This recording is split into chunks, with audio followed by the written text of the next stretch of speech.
Unscripted talk with শান্তদ্বীপের clips চ্যানেলে আপনাকে স্বাগত।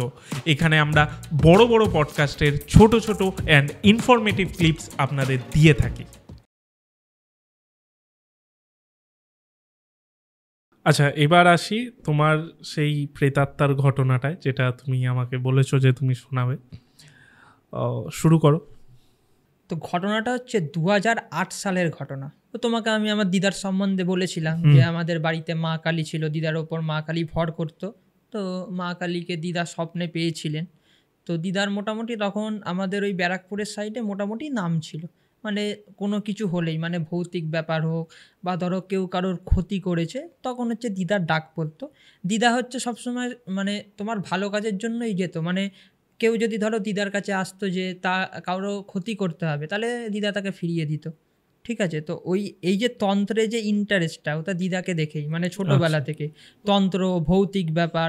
কারণ বিভিন্ন ধরনের মানুষকে দেখেছি আসতে, যে কাউকে ধরেছে বা হচ্ছে কারুর বাড়িতে গেছি, যাকে ধরেছে তাকে ছাড়ানো।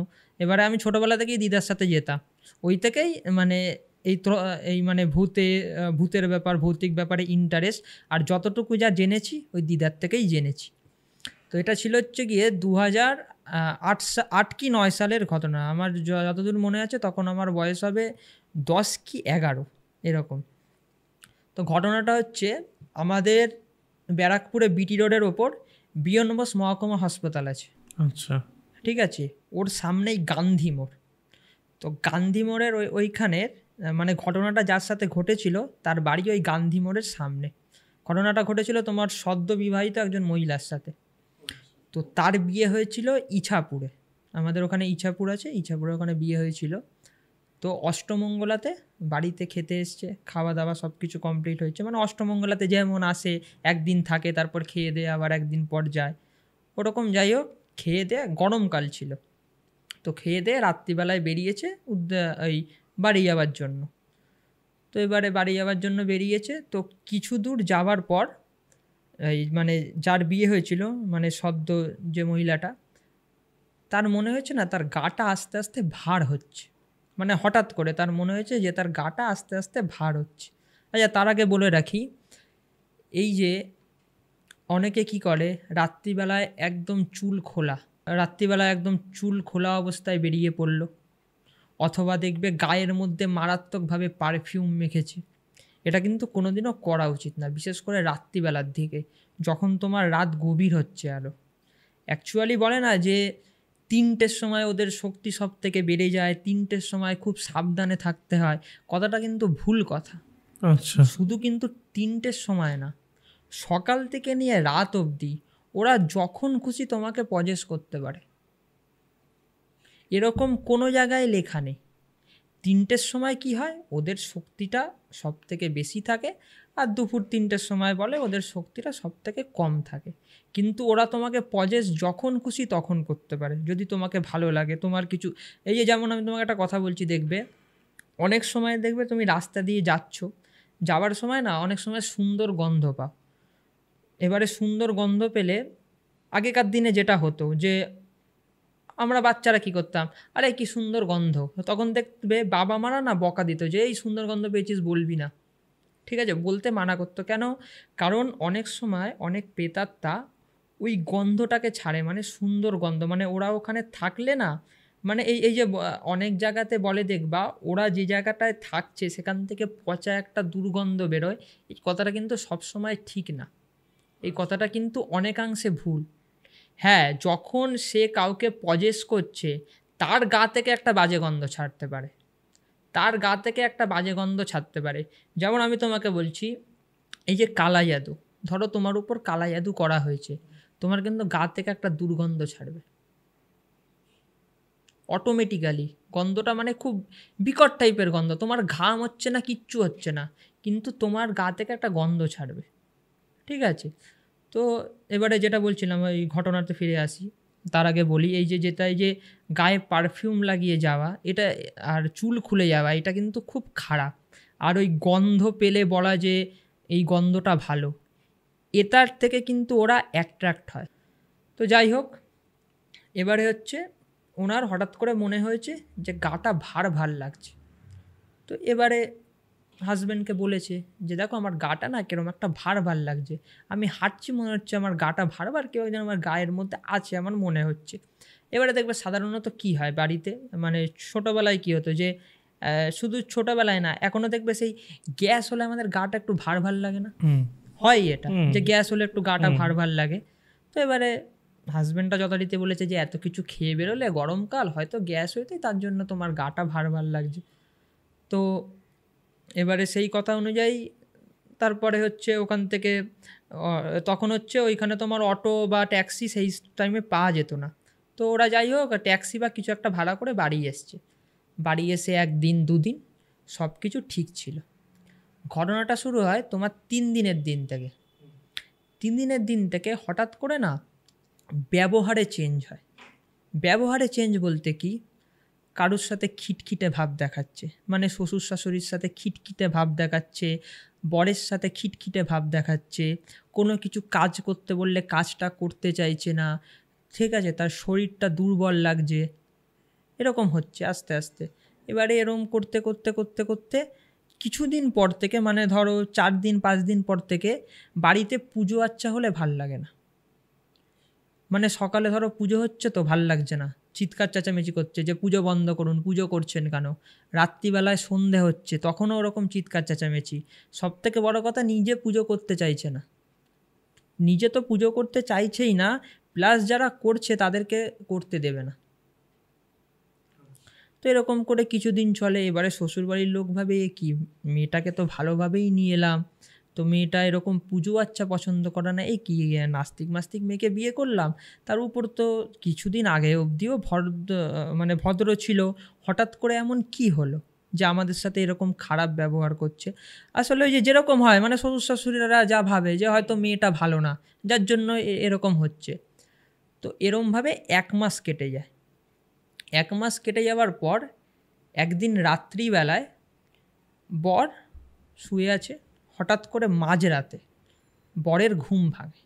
মাঝরাতে বরের ঘুম ভাঙে, দেখে যে পাশে ওয়াইফ নেই।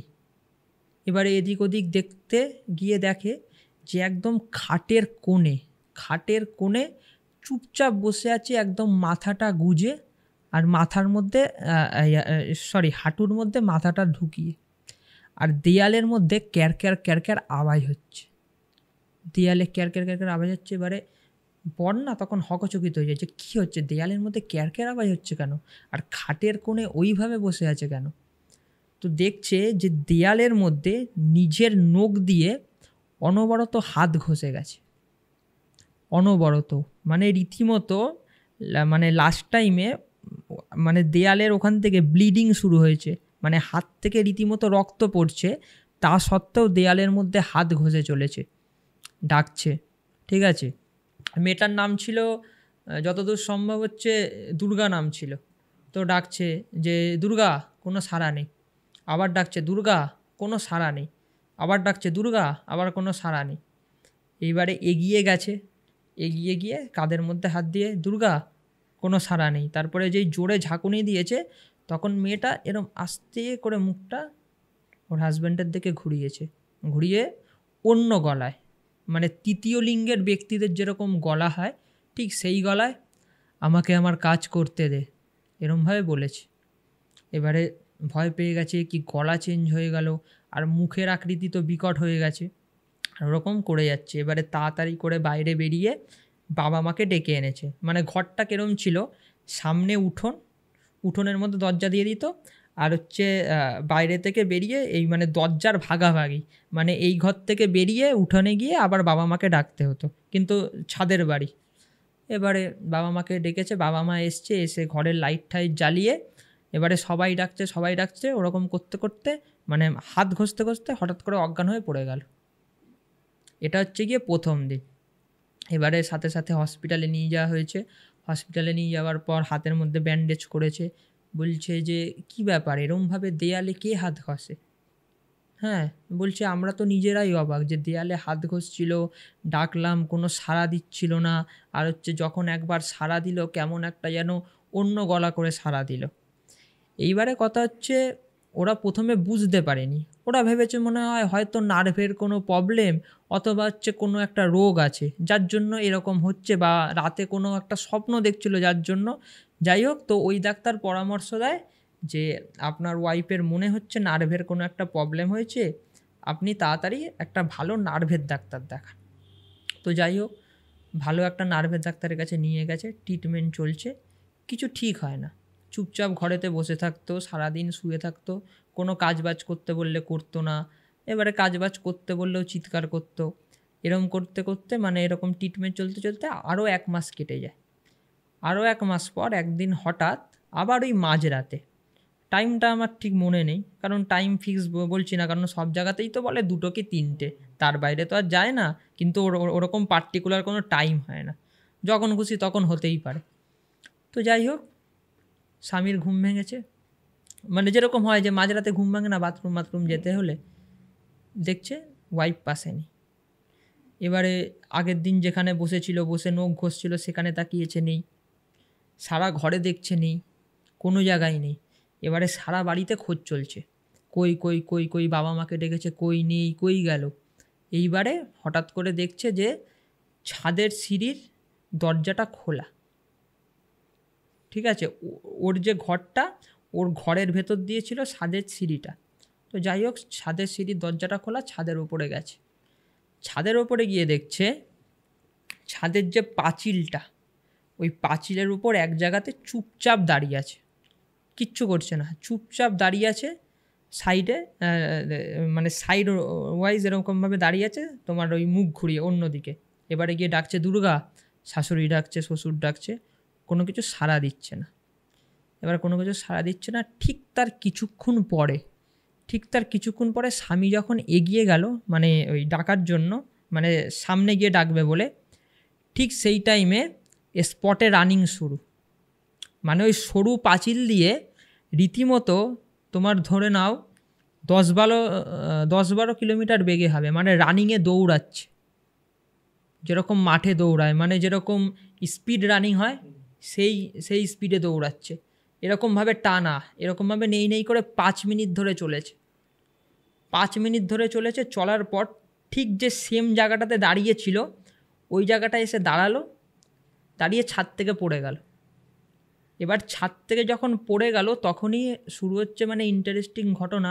ছাদ থেকে কিন্তু নিচে পড়ে যায়নি, ঠিক বাদুড়ের মতো ঝুলে আছে, উল্টো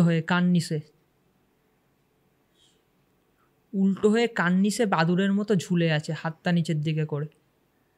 তো যাই হোক, সবাই ওইভাবে ধরে তুলে ওই দিনকে বাড়িতে নিয়ে যাওয়ার পরে হচ্ছে, তারপরে আবার ডাক্তারের কাছে নিয়ে যায়। ডাক্তার বলে নার্ভের রোগ ঠিক আছে, পাগল বিভিন্ন ধরনের হয়, কিন্তু এই যে এইভাবে রানিংয়ে দৌড়ানোটা, এটা তো কোনো পাগলের কাজ না।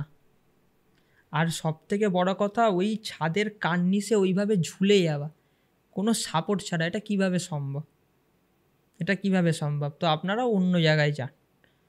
এবারে যেই বলেছে অন্য জায়গায় যান, ওরা তখন মাদের বাড়িতে খবর দিয়েছে, ওর মা এসে দেখেছে মেয়ের ওই অবস্থা দেখার পরে আমার দিদাকে এসে জানিয়েছে যে এরম অবস্থা। এবারে দিদা বলেছে আচ্ছা ঠিক আছে, আমি কালকে যাব।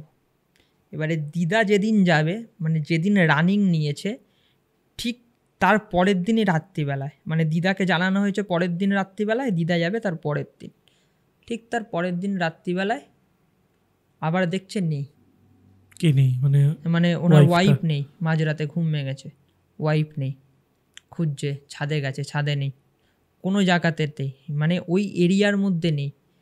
ঠিক তার বাড়ি থেকে কিছু দূরে খাল, আমাদের ওদিকে অনেক খাল আছে, মানে আমার বাড়ির সামনেও খাল আছে, তালপুকুর বাজারে বিরাট বড় খাল, তো ওই ইছাপুরের সাইডে খাল আছে।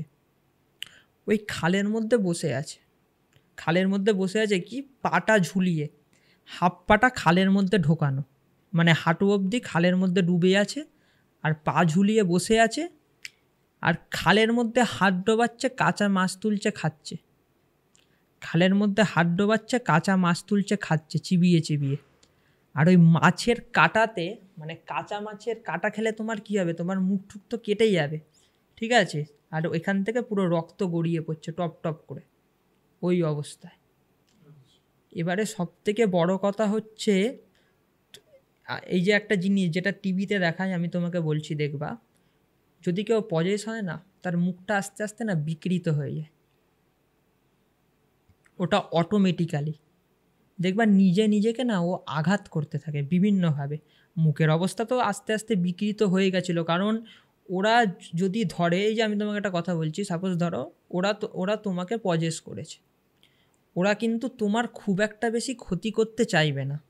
ওদের কাজ কি, ওরা যেগুলো মানে শরীর ছাড়া পূরণ করতে পারছে না, ওরা সেগুলো তোমার শরীরের মধ্যে প্রবেশ করে ওর ইচ্ছাগুলোকে পূরণ করবে।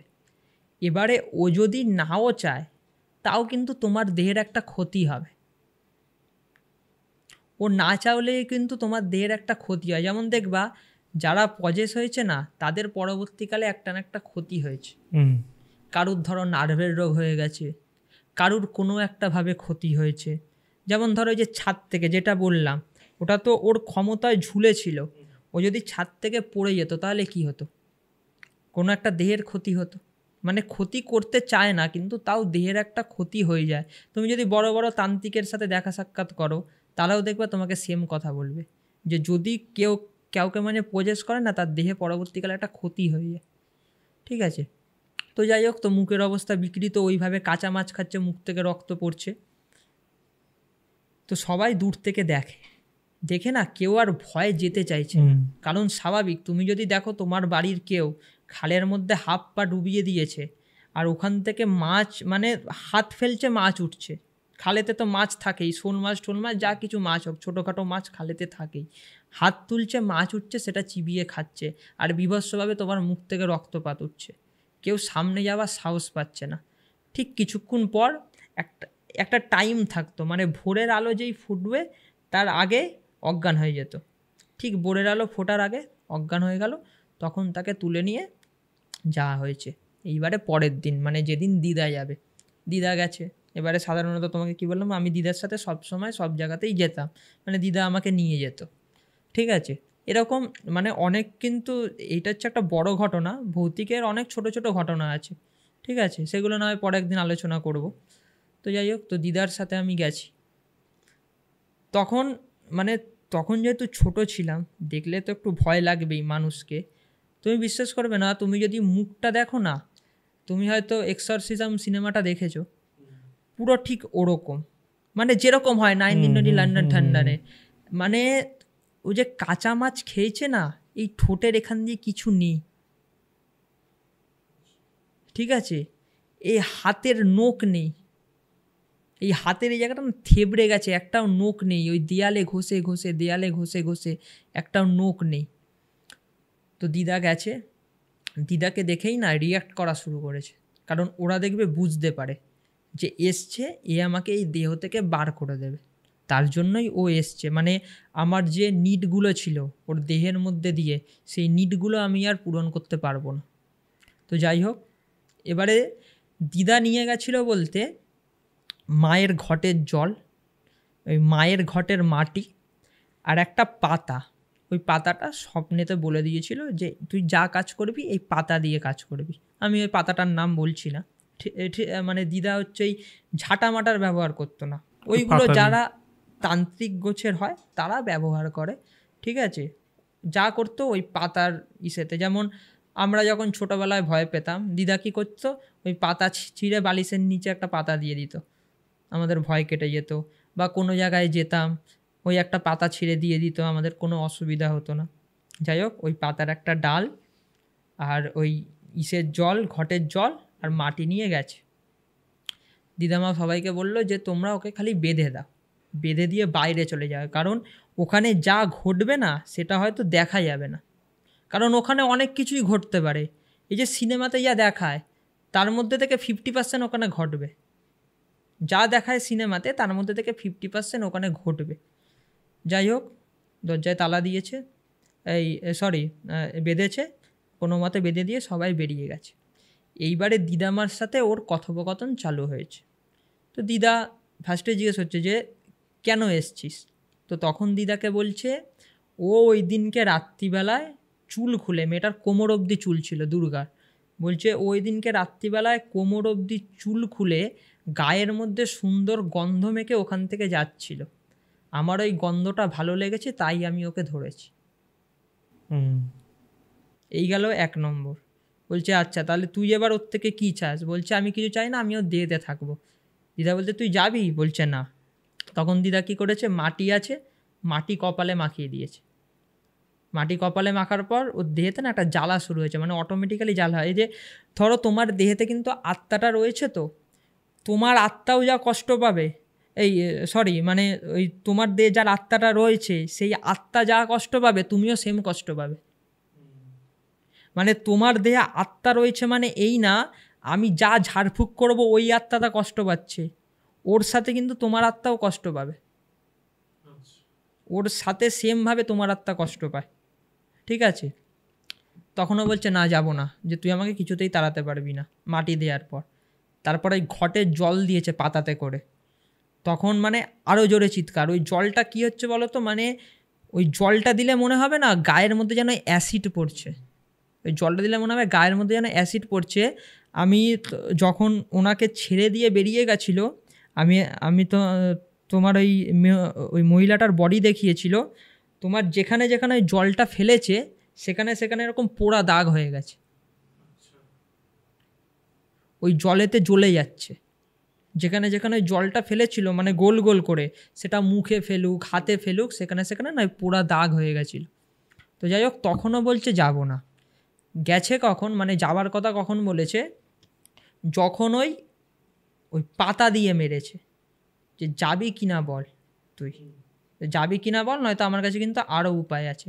তখন ওই যে পেতারটা ওর আত্মা আর ওই টর্চারটা সহ্য করতে পারেনি। যখন ওরা ওই টর্চার সহ্য করতে না পারে তখনই ওরা দেহ ছাড়ার সিদ্ধান্ত নিয়ে নেয়। তো এবারে তোমাকে একটা কথা বলছি, দেখবা ওরা এমনি এমনি দেহ ছাড়ে না, এটা কিছু শর্ত, ওরা কিছু একটা শর্ত থাকে, কিছু একটা পরিকল্পনা থাকে। সব থেকে বড় কথা, ওরা যে যাচ্ছে সেইটা তুমি বোঝার জন্য মেন একটা শর্ত থাকে। ঠিক আছে? তো এবারে যাই হোক, তো বলেছে আচ্ছা ঠিক আছে আমি যাব। আচ্ছা এবারে যে প্রেতাত্মাটা ধরেছিল সে কিন্তু তোমার আমার মতো ছেলে বা কোনো মেয়ে না, ধরেছিল হচ্ছে গিয়ে 3য় লিঙ্গের প্রেতাত্মা। আচ্ছা ঠিক আছে, 3য় লিঙ্গের প্রেতাত্মা ধরেছিল। তো বলছে তুই কী চাস? বলছে আমি অনেক দিন মাছ খাইনি, আমাকে একটা বড় কলসি দিতে হবে। ঠিক আছে, কলসিটার বেশ কতটা বলেছিল, তার মধ্যে যতগুলো মাছ ধরে অতগুলো মাছ দিতে হবে। আমি কলসিটা নেব, খালের সামনে যাব, কলসিটা খালে ফেলবো, আমি ওর দেহ থেকে বেরিয়ে যাব। তারপর বলছে আর কোনো দিনও ফিরে আসবি না তো? বলছে না, আমি আর কোনো দিনও ফিরে আসবো না। এবারে কলসিটা নেই করে তোমাকে বলছি, আমি যে কলসিটার সাইজটা দেখেছিলাম 5 থেকে 6 কেজি ওয়েট। আচ্ছা, একটা কলসির, তার মধ্যে পুরো কলসিটা মাছে ভরা, তার কত ওয়েট হতে পারে তুমি ভেবে নাও। মিনিমাম আমি ধরে নিলাম 10-12 কেজি ওয়েট। সেইটা তুমি তোমার দাঁতে করে তুলতে পারবে না। হাতে করে তুলতেই তো তোমার কিরম লাগবে, হ্যাঁ, দম বেরিয়ে যাবে। এনে রাখা হলো, মেয়েটার হাতটা খোলা হলো, যা সেই দুটো দাঁত দিয়ে কলসিটাকে ধরলো। কলসিটাকে ধরে তোমার খাল থেকে বাড়ি অবধি মিনিমাম অনেকটাই ডিস্টেন্স, মানে ডিস্টেন্সটা তোমাকে আমি এখন কি করে বোঝাবো বলতে পারছি না, ধরে রাখো মিনিমাম 50 মিটারের ডিস্টেন্স হবে। ওই দাঁতে নিয়ে দৌড়ালো, কলসিটা খালের মধ্যে ফেললো, ওর দেহ ছেড়ে বেরোলো, অজ্ঞান হয়ে গেল ওখানে। এইবারে খালেতে বেশি জল নেই, কলসি পড়ার সাথে সাথেই ওখানে লোক নামানো হলো। আমার দিদা আগেই বলে দিয়েছিল যে ওই যে কলসিটা পড়বে ওটা আর কোনোদিনও ফিরে পাবে না, সে যাই হয়ে যাক। খালের মধ্যে সাথে সাথে লোক নামানো হলো, কলসি আর কেউ খুঁজে পেলই না। সেই কলসি আর কলসি সমেত মাছ কেউ আর খুঁজে পেল না। দিদা বলেই দিয়েছিল ওই কলসি আর মাছ দুটো নিয়ে চলে যাবে, তাহলেই ও দেহ ছাড়বে। ফেললো, সেই কলসি আর কেউ খুঁজে পেল না। যাই হোক, ওই যে যাকে ধরেছিল তাকে আমি তোমাকে বলছি মিনিমাম 1 থেকে 1.5 মাস তাকে আয়না দেখতে দেয়া হয়নি। মুখের অবস্থা, তার মুখের অবস্থা এমন হয়ে গেছিল। তার সুস্থ হতে 6 মাস টাইম লেগেছিল। 6 মাস। অ্যাকচুয়ালি ব্যাপারটা কী হয় বলো তো, আমি তোমাকে বলছি, এই যে যখন কারো মনে হচ্ছে যে তার গা ভারী লাগছে, তখনই কিন্তু সাথে সাথে কিছু একটা ব্যবস্থা নেওয়া উচিত। ও যত তোমার দেহেতে থাকবে, ও কিন্তু তত তোমার দেহেতে কন্ট্রোল করতে শিখবে, তত ওকে তাড়াতে অসুবিধা হবে। যেমন ধরো অনেক সময় দেখবে না, রাস্তা দিয়ে যাওয়ার পথে অনেকে আছে তোমাকে পজেস করার চেষ্টা করে, অনেকেই আছে, অনেক প্রেতাত্মাই আছে, কিন্তু পজেস করতে পারে না। সেটা তোমার রাশির কারণে হোক বা কোনো কিছুর একটা কারণে হোক। এই যে রাশি কিন্তু মারাত্মক ফ্যাক্টর করে। অনেক জায়গায় বলছে যে রাশি ফ্যাক্টর করে না, কিন্তু এটা ভুল। রাশি মারাত্মক ফ্যাক্টর করে। যারা হচ্ছে জ্যোতিষশাস্ত্র নিয়ে পড়াশোনা করছে, তোমার সাথে তো সবারই মোটামুটি আলাপ আছে, তুমি যদি তাদেরকেও জিজ্ঞেস করো, তারাও তোমাকে বলবে রাশি, হাতের রেখা, এগুলো ফ্যাক্টর করে। এই যে আমি তোমাকে বলছি, এই যে হাতের এই রেখাটা দেখছো, এটা দেখো আমার একদম হালকা। এই রেখাটা যার যত ডিপ হবে, ঠিক আছে, এই রেখাটা যার যত ডিপ হবে, সে তোমার এন্টিটিকে তত বেশি দেখতে পাবে, মানে সে দেখতে পাবে। আমার হালকাই আছে, যাই হোক। হ্যাঁ, সে হচ্ছে দেখতে পায়। আরে দেখো, প্রথম কথা হচ্ছে তোমার এন্টিটিকে দেখা কিন্তু অত সহজ না। 1 নম্বর কথা, যখন ওরা ওদের রূপ নিয়ে দেখায় খুব কম। যেমন পিশাচের কিন্তু কোনো আকৃতি হয় না, পিশাচের কোনো আকৃতি হয় না, ঠিক আছে। আর দেখবে, আমি তোমাকে বলছি, এই যে আমাদের যত হাওয়া লাগা থেকে শুরু করে যা কিছু হয়, বেশিরভাগ কিন্তু পিশাচের কারণেই হয়। আচ্ছা, বেশিরভাগ, কারণ পিশাচ অনেক জায়গাতেই থাকে। তুমি রাস্তা দিয়ে হেঁটে যাচ্ছ, দেখবে তোমার হাওয়া লেগেছে, ওই যে বলে না, ওর মনে হয় হাওয়া লেগেছে, শরীরটা খারাপ, চল ঝাড়িয়ে নি, ওটা পিশাচ তোমাকে ধরতে গেছিলো। তোমার কোনো কারণে তোমার কিছু একটা স্ট্রং পয়েন্ট আছে, যার জন্য তোমাকে ধরতে পারেনি। একটা কথা বলছি, এই যে আমরা যে প্রত্যেক মানুষ না, প্রত্যেকের সাথে না নেচারের একটা কানেকশান থাকে, প্রত্যেকের সাথে। তুমি যদি কোনো গন্ডগোল করো, মানে ধরো নেচারের বিরুদ্ধে যাও, ওই কানেকশানটা নেচার ছেড়ে দেয়, তখনই তুমি পজেস হবে। তার আগে অবধি তোমাকে ওরা পজেস করতে পারে না। যেমন রিসেন্ট একটা ওয়েব সিরিজ বেরোলো, ওয়েব সিরিজটার নাম হচ্ছে ওই রঞ্জিত মল্লিক আছে তোমার, রঞ্জিত মল্লিক বলি নাম, চিরঞ্জিত আছে, হ্যাঁ, পর্ণমোচীর অভিশাপ।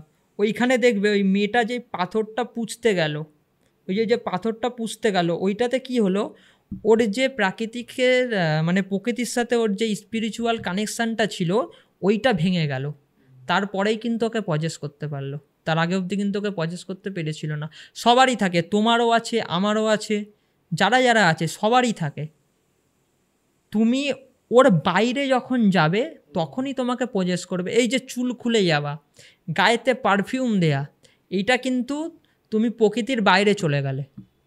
গায়ে পারফিউম দিচ্ছ মানে কি, তোমার প্রকৃতির একটা গন্ধ আছে, তুমি সেই গন্ধটাকে নষ্ট করে দিলে, মানে কি প্রকৃতির সাথে তোমার কানেকশান শেষ। ও তোমাকে পজেস করতে পারবে। প্রকৃতি কিন্তু আমাদেরকে প্রোটেক্ট করে, তোমাকে প্রোটেক্ট করবে, আমাকে প্রোটেক্ট করবে, সবাইকে প্রোটেক্ট করে, প্রকৃতির কাজই এটা। কিন্তু আমরাই এখন কানেকশান শেষ করি, মানে প্রকৃতির সাথে কানেকশান শেষ করে দিই। আর সবথেকে বড় কথা হচ্ছে, আমি সবাইকে একটা কথা বলবো, যদি কোনো বড় মানুষ, মানে ধরো আমাদের থেকে যারা সিনিয়র, তারা যদি কোনো সময় কোথাও যেতে মানা করে, সেই জিনিসটা সবসময় অ্যাভয়েড করা উচিত। এই যে মেয়েদের অনেক সময় দেখবা, মেয়েরা না চুল ভিজিয়ে এসে বাইরেতে শোকায় দাঁড়িয়ে, তখন যদি ওখান থেকে কোনো মৃতদেহ যায়, ওই মৃতদেহের আত্মা কিন্তু এফেক্ট করে, ভেজা চুলে মৃতদেহের আত্মা এফেক্ট করে। যেমন আমার চ্যানেলে একটা গল্প আছে, ওটা তোমার এপিসোড 12 গল্প, ওটা বাংলাদেশের একটা ঘটনা আমাকে পাঠিয়েছিল। উনি হচ্ছে বাইরে দাঁড়িয়ে চুল শোকাতো ডেলি, গায়ে পারফিউম দিয়ে, আর হচ্ছে গিয়ে তখন ওইখানে একটা মেয়ে পুড়ে মারা গেছিলো, ওই আত্মাটা ওনাকে ধরেছিল, ওই আত্মাটা ওনাকে ধরেছিল। এই পারফিউম, চুল খুব এফেক্ট করে প্রত্যেকটা জিনিস। এইগুলো আমরা শুনেই থাকি সব জায়গায়, যে এই জিনিসগুলো দিয়ে সাবধান থাকা উচিত। হ্যাঁ, সব সময়। আর আমি বারবারই বলি যে এইসব বিষয়ে যারা মানে তাদের সাবধান থাকা উচিত, এবং যারা মানে না অন্তত একটু মেনে চললো, মানে হ্যাঁ, অনেকেই আছে মানে না, তারা একটু ওই যে কি বললাম, অনেকে যারা মানে না তাদের রাশি বাঁচিয়ে দেয়। এমনও লোক আছে আমি দেখেছি, আমারই চেনা জানা লোক, যারা কিছু মানতো না, কোনো একটা জায়গায় গিয়ে পাকামো মারতে গেছে, তার সাথে কোনো একটা খারাপ কিছু ঘটেছে, এমনও লোক আছে, তারপর থেকে সে বিশ্বাস করা শুরু করেছে। কেমন লাগলো এই ক্লিপসটা আমাদের জানান এবং আমাদের চ্যানেল ইউটিএস ক্লিপসকে সাবস্ক্রাইব করুন।